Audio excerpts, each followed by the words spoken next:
10 Februari 2022. Debu di dalam debu. Bumi kita ini sangat kecil jika dibandingkan dengan banyak planet-planet yang bisa ribuan kali, ratusan ribu kali, bahkan bisa jutaan kali lebih besar dari bumi kita. Maka, kalau kita membandingkan bumi dengan jagat raya yang tidak terbatas ini, bumi ini seperti debu, dan kita ada di dalam bumi yang sebesar debu. Jadi, bisa dibayangkan betapa kecilnya kita. Debu di dalam debu kecil sekali. Kalau ini bicara mengenai besar volume. Kalau kita bicara mengenai perjalanan waktu sebelum Allah menciptakan langit dan bumi, ini kekekalan. Dan sekarang berlangsung terus kekekalan sampai kekal.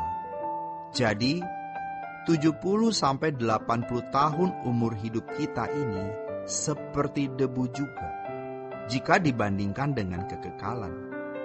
Mungkin lebih kecil dari yang kita bayangkan, sebab kekekalan itu tidak terbatas. Sementara kita hanya punya waktu 70-80 tahun. Seandainya kita hidup 1000 tahun, juga seperti debu. Dan kenyataannya, tidak ada manusia yang usianya lebih dari 1000 tahun. Karena memang Tuhan berkata, pada hari kau makan buah itu, kau mati. Di dalam kehidupan kita ini, kita yang kecil, debu dalam debu, bahkan tidak kelihatan. Kita mau menjadi orang yang menerima kemuliaan yang Allah janjikan. Allah memedulikan kita. Allah mengasihi kita. Maka, kita tidak mau dan memang tidak boleh menyia-nyiakan kesempatan yang Allah berikan. Kita debu di dalam debu, tetapi Allah berkenan memperhatikan kita dan mengasihi kita. Kita debu dalam debu. Namun di waktu 70-80 tahun umur hidup kita ini, Allah pun berkenan melawat kita. Jadi kalau kita menjadi sangat ekstrim, hidup hanya memikirkan Tuhan saja, itu tidak berlebihan sama sekali. Karena Allah yang besar, dari kekal sampai kekal, itu dahsyat. Dan ciptaannya, jagat raya yang luas ini, dahsyat. Kita debu, tetapi Allah mau memerhatikan kita di singkatnya umur hidup kita. Jadi mestinya kita tidak tertarik lagi dengan apapun dan siapapun. Mestinya kita hanya tertarik kepada Allah. Allah yang besar, yang mau memedulikan kita. Allah yang mau melawat kita dan mengubah kita menjadi manusia agung, mulia, dan unggul, yang diperkenan bersama-sama dengan Tuhan Yesus menerima kemuliaan dan memerintah di dalam kerajaan surga. Namun sejujurnya, kita telah banyak melakukan kesalahan. Kita tidak sungguh-sungguh berani ekstrim dengan Tuhan. Kita tidak berani benar-benar fanatik dengan Tuhan. Orang yang ekstrim dan sangat ekstrim dengan Tuhan tidak akan menjadi bencana bagi orang lain. Makanya, dengan sering berbicara mengenai kekekalan, sering berbicara mengenai langit baru, bumi baru, kita diingatkan pada fakta mengerikan api kekal, atau diingatkan dengan kedahsyatan mengerikan terpisah dari Allah. Orang yang takut akan Allah akan memiliki kehausan akan Allah. Ini yang membangun usaha untuk tidak terpisah dari Allah.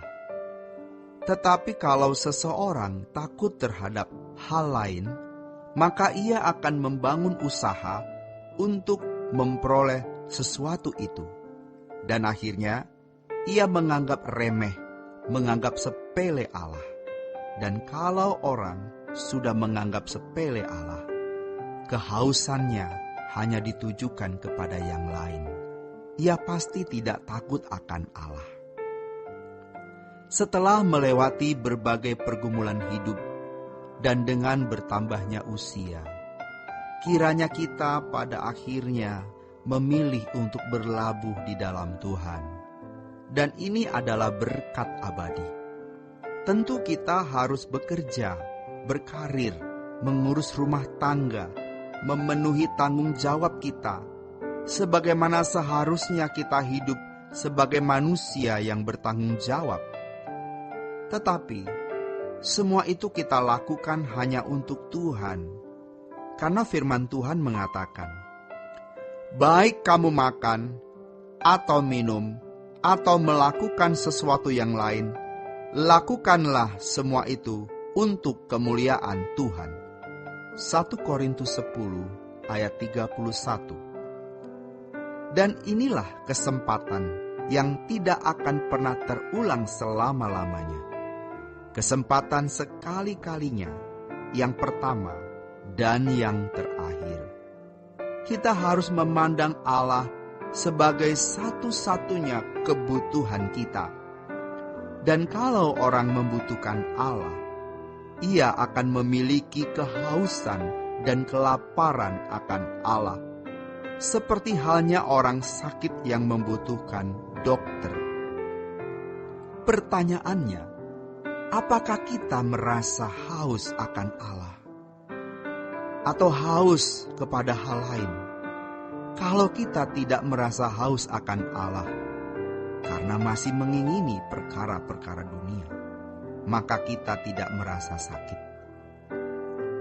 Dengan jujur, kita harus menyadari keadaan yang menyedihkan di dalam diri kita ini, di mana kita tidak berkeadaan serupa dengan Allah, sehingga kita tidak menemukan kemuliaan Allah. Orang yang tidak menemukan kemuliaan Allah dalam dirinya, tidak menemukan Allah. Ketika kehausan dan kelaparan ditujukan kepada yang lain, maka seseorang tidak memperoleh apa-apa dari Allah.